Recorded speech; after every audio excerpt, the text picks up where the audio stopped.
Hi, thanks for coming back. Left you last time with this drawing, the charcoal study, and said we were going to move on to think about dealing with colour. What I'm going to do is use some Reeves chalk pastels, relatively cheap pastels, but quite good as far as pigment's concerned for this sort of exercise. I fixed the charcoal drawing, so it should be reasonably firm. Yeah, there's no dust coming up on that. So what I'm going to do is go straight in with the pastels. I've got 4 greens and a couple of yellows that I'm going to use. I'm going to predominantly put greens into the apples and the yellowy greens into the pears to make a distinction between the two. I'm not overly worried if the colours aren't quite right, but anyway, I'm going to go in with the pastels here. This is a fairly robust bluey green. I'm putting this blue-green around the shady side of the apples just for the moment.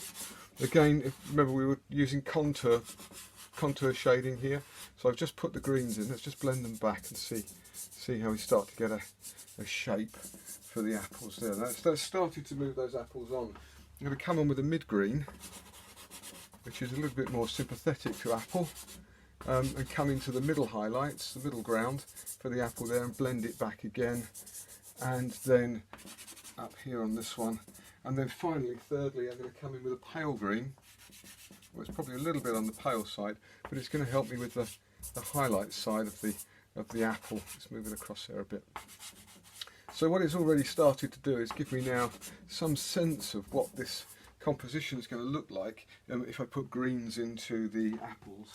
Let's start with the pears to sort of carry this through. Before I do that, I'm just going to run a bit of green into that peel there and a little bit into this here, just to give me a bit more colour continuity through the picture. Little bridging lines. Now put the bridging lines back into green, which looks quite nice. I'm going to come in with an ochre, and I'm going to use ochre. It's quite a sandy, fairly bright sandy colour. Not worried about a little bit of green on my fingers, because green and the pears won't hurt. And I'm just going to put this round in the shadow of the pear, just to see how we go with that. And then I'm going to come in with a mid yellow and put that across here. And I'm blending it back into the ochre. And then I'm going to get a bright green, an apple, well, it's not an apple green, it's a brighter than apple green. And I'm just going to stroke that over the top here. And that just gives me a little bit more idea of what those pears can look like. And again, this is a colour study, so I'm not greatly worried about the going over the lines here. I can sort that out in a moment. That starts to give us a little bit more structure to this. I've got a paler yellow, which I'm just going to put over the top of the pear here, just brush it over, just to give us a little bit more light. I'm going to come back in and pick up this sand colour again, around the edges here. Right, now it's starting to look a little bit more colourful. It looks a bit monochrome at the moment, so I want to push these shadows back. Now, well, the other thing I need to do is to start thinking about how these colours are going to come into the table. So I'm just lightly stroking in this sand, because I quite like this sand colour. I'll just run it through in a number of places, just to give me a little bit more of a feel of what the background might or could look like. And I'm going to do the same with some of this dark green.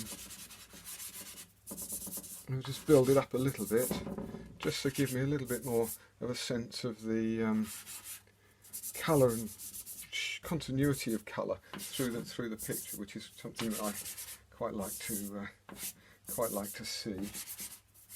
So that gives me a little bit more sense of an overlapping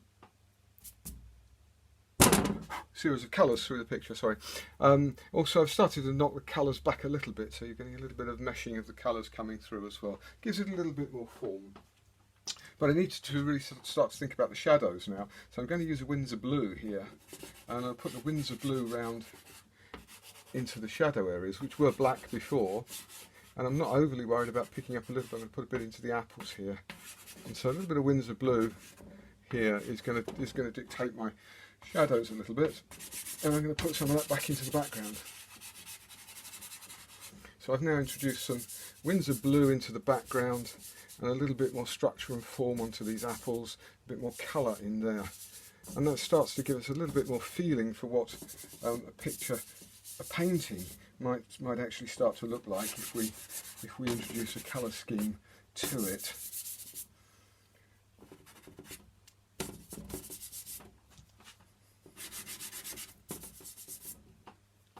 Now I can come back and start thinking about a little bit more bridging. We've done bridging lines before. If I bring in these, I've used here the green that I was using on the base here and put that into the lines, so I've got some bridging lines coming back in just to help me decide what the picture's going to look like. Come back in with apple peel here, skin rather, not peel, sorry, beg your pardon. And that starts to give us a little bit more structure. Coming back in here with a pale lemony yellow and come over the pears.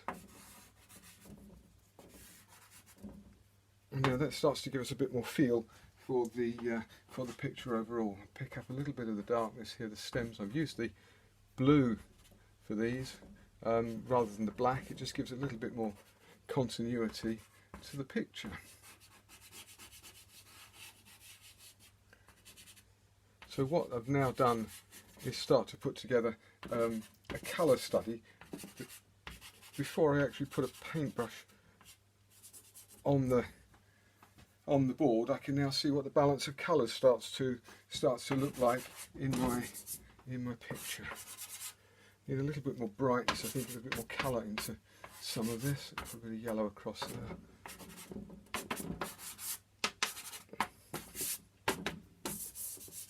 It gives me a feel now for the sort of way that the greens will move across the page, and I've got to ask myself, do I have too many greens, not enough greens, am I happy with the balance? And I've kept it very much on one end of the spectrum. I've gone yellow, green and blue, so I've kept no more than half of the colour wheel running. If I was to just push in one colour from outside of that half of the colour wheel, and I'm just going to go to a brown, which is a reddy brown, but if I bring in this reddy brown and just put it around the bottom of the pear, let's have a look at what that does to the greens and the yellows in the picture.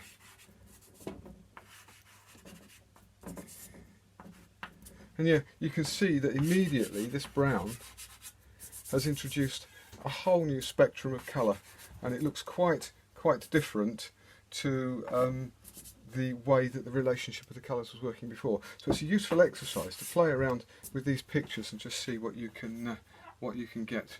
What I can also do is now look at this and think, well, actually, is there enough light coming into the picture? And if not, I can add a bit more of a highlight coming through here with the yellow. Just bring it across the apple here, drag some of the blue in, it changes the form a little bit. A bit more yellow into the apple here, and that's added again a little bit more light through the picture. What I've done is just dragged the pastel on its side, and it's given me another series of light tones and values across the picture. Bring out here a little line here, little line here. So you can see how useful a tool, having done the charcoal drawing and already got the study sorted out, we can come back and play with the light and the lines of this picture. That's really all the exercise was going to be today. I hope that is useful to you.